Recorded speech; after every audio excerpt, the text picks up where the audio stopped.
ayuu nebigu calayhi salaatu wasalaam u dhaqaaqay dhinaca iyo maka almukarama. xaggaasuu nebigu xajadii uu ku gutay fariidadii ilaahay uu ku farad yeelay. kadibna dadku waa u khudbadeeyey nebigu calayhi salaatu wasalaam.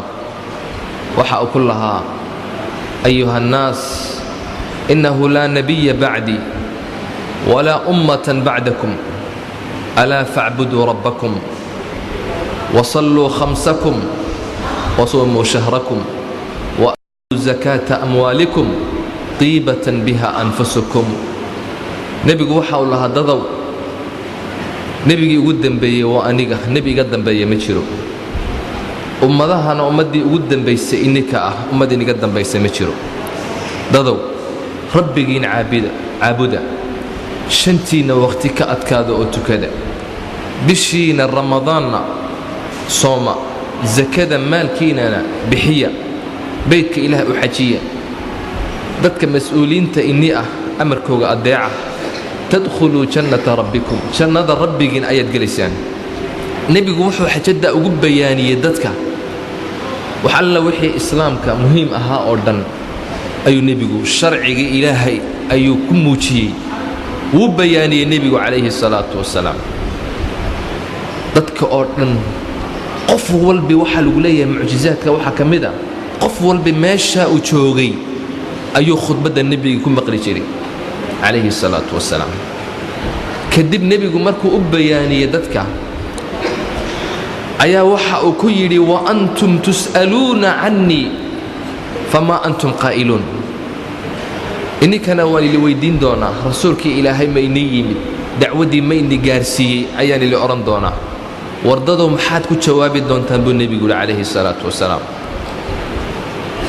risaaladii ilaahay ii soo dhiibay ma ini gaarsiiyey dadow, ma waxbaa iniga maqan? saasuu lahaa nebigu calayhi salaatu wasalaam. maxaad odhan doontaan beritoole aakhira marka la tago ilaahay yidhaahdo maxamed ma ini soo gaarsiiyey diintii iyo risaaladii? waxay yidhahdeen: nashhadu annaka qad ballagta wa addayta wa nasaxta. rasuulkii ilaahayow waxaan qiraynaa inaadna soo gaarsiisay, ood gudatay, ood ummadda u naseexaysay. nebigu farta ayuu ku fiiqayey, waxa uu lahaa, kadibna samadoo kor ugu fiiqayey: allaahumma ashhad, allaahumma ashhad buu lahaa. ilaahu ka markhaati noqo, ilaahu ka markhaati noqo inay qirayaan inaan dacwadii iyo islaamkii aan soo gaarsiiyey. 3 goor buu nebigu ku celceliyey calayhi salaatu wasalaam arrinkaas. maalimaha nebigu uu carafo joogay waxaa ku soo degay aayaadkii qur'aanka: alyawma akmaltu lakum diinakum wa atmamtu calaykum nicmatii waradiitu lakum alislaama diina. ilaahay waxa uu leeyahay diinkii islaamka waan inii taam yeelay, waan inii buuxiyey, nicmadaydii oo dhanna waan inii buuxiyey, taam yeelay. diinta islaamka raalli iniga ahay inaad diin aad ka dhigataan. cumar ibnu khadaab radia allaahu canh ayaa markii uu maqlay aayadda qur'aanka wuu ooyey. markaasaa la yidhi: maa yubkiik, maxaa kaa oohinaya? waxa uu yidhi: innahu laysa bacda alkamaali ila nuqsaan. shaygu hadduu buuxsamo nuqsaantiisa ayaa bilaabanta. yacni diinkii ilaahay hadduu leeyahay waan inii taam yeelo, waan inii buuxiyey, haddeed nuqsaan baad bilaabaysa. waxa uu ka dareemay nebiga calayhi salaatu wasalaam dhimashadiis. kadib nebigu calayhi salaatu wasalaam maalimo ayuu sii joogay beydka ilaahay oo dadka islaamka ku barayay. nebigu waxa uu weydiiyey dadka, waxa uu ku yidhi: dadow, ayu shahrin haada? bishan waa bishee? saxaabtu wallahu warasuulu aclam bay yidhahdeen, way garanayaan, laakiin waxay leeyihiin malaa rasuulku magac kale u bixin doonaa. dadku way ka aamuseen. nebigu waxau yidhi: alaysa dilxija, bishii dilxija mayna ahayn? haa bay yidhaahdeen. nebigu waxau yidhi: ayu baladin haada? beledkanna waa kee? iyaga oo garanaya ayay waxay allah warasuulu aclam, ilaah iyo rasuulkiisa og.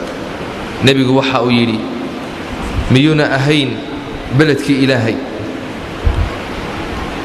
maalinkan waa maalinkee ayuu nebigu yidhi yowmu naxar miyuuna ahay buu nebigu yidhi calayhi salaatu wasalaam nebigu waxa uu yidhi inna dimaa'akum wa amwaalakum wa acraadakum calaykum xaraam ka xurmati yowmikum haada fii baladikum haada fii shahrikum haada war dhiiggiina iyo maalkiina iyo cirdigiina xaaraan buu iniga yahay dhexdiina inaad yaacisaan inaad xumaan isu geysataan sida xurmada maalinkan oo kale maalinkan dilxija oo kale beledkan in lagu yaaciyo dhibaato bishan in dhibaato la geysto ay xaaraan u taho sidaas si leeg ayuu xaaraan u yahay buu nebigu dhiiggiina iyo cirdigiina iyo sharaftiina inaad ku tumataan nebigu kadib wuxuu yidhi war dabaday gaalnimaha ku noqonina dabaday gaalnimaha ku noqona alaa falaa tarjicuu bacdii dulaalan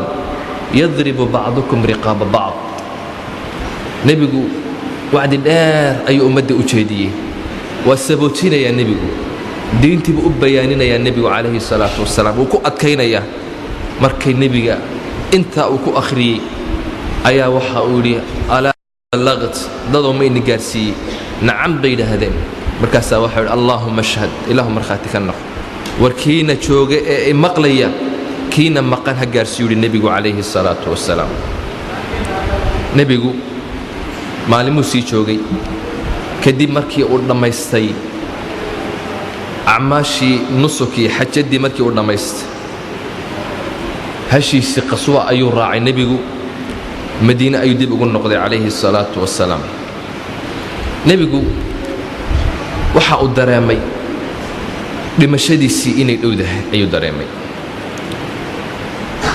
waxaa dhici jirtay bisha ramadaan marka ay soo gasho wuxuu nebigu ictikaafi jiray masjidkiisa 10 cisho 10ka ugu dambeeya bisha ayuu ictikaafi jiray laakiin sanadkaa 10aad nebigu 20 cisho ayuu ictikaafay masjidkiisa una ka bixin calayhi salaatu wasalaam jibriil baa u iman jiray oo la diraasayn jiray qur'aanka mar bisha ramadaan laakiin sanadkaa 10aad nebiga 2 goor buu la dhammeeyey qur'aanka uu la diraaseeyey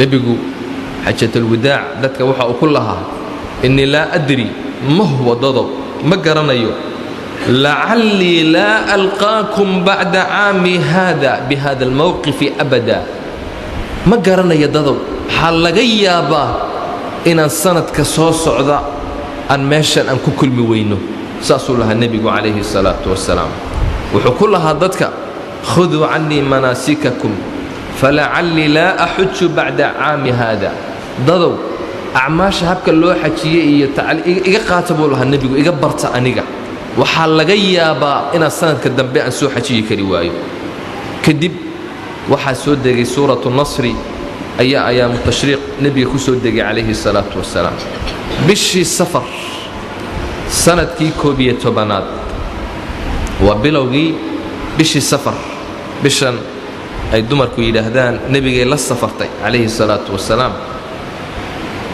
waa bishaas bilowgeygii sanadkuna waa 11 nebigu wuxuu u baxay buurta la yidhaahdo jabalu uxud ayuu u baxay jabalu uxud buurta la yidhaahdo ayuu nebigu u soo baxay xaggaa waxaa ku aasan dagaalkii uxud waa meeshii uu ku dhacay asxaabtiisa raggii waaweynaabaa ku aasan xamsi iyo muscab iyo rag badan baa ku aasan nebigu calayhi salaatu wasalaam xaggaasuu tegey dadkii shuhadaada ee xagga ku aasnaa ayuu ku soo tukaday nebigu calayhi salaatu wasalaam waxaa la moodayaa nebigu inuu dadkii noolaana uu sabootinayo xajaddii siduu dadkii ugu bayaaniyey dadkii dhintayna inuu sabootinayo oo qubuurtii uu sii salaamaya nebigu calayhi salaatu wasalaam kadib markuu ka soo noqday jabalu uxud siduu u soo socday nebigu ayuu mimbarkiisii fuulay markaasuu waxa uu yidhi innii faratukum